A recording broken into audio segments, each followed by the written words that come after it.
Un caro saluto a tutti i presenti qui alla Fiera di Roma e un benvenuto caloroso anche ai soci e alle socie del Veneto che si trovano in collegamento audio-video nell'Auditorium Maltaforum di Campodarsego.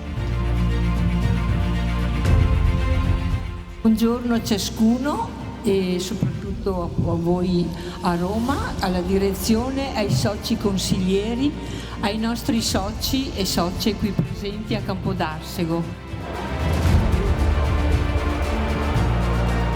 La nostra banca ha chiuso ancora una volta un esercizio con risultati eccezionalmente positivi.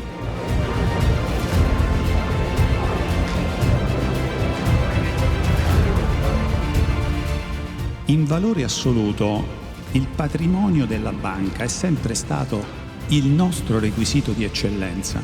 Al 31 dicembre 2025 questo patrimonio ha superato la cifra di 1,6 miliardi di euro.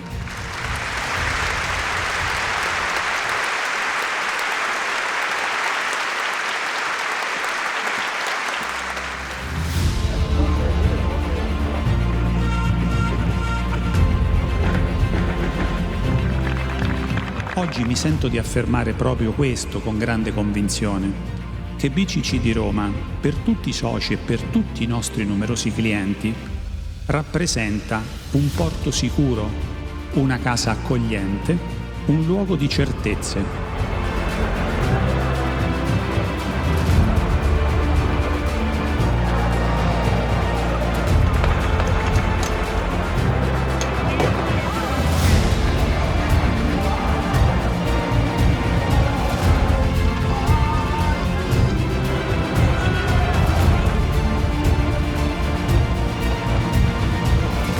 Un ringraziamento a Federcasse per l'attività di rappresentanza istituzionale portata avanti quotidianamente, con la conferma di un'attenzione nei confronti della nostra banca e un pensiero di gratitudine ribadito per la presenza oggi del Presidente dell'Erba e del Direttore Generale Gatti.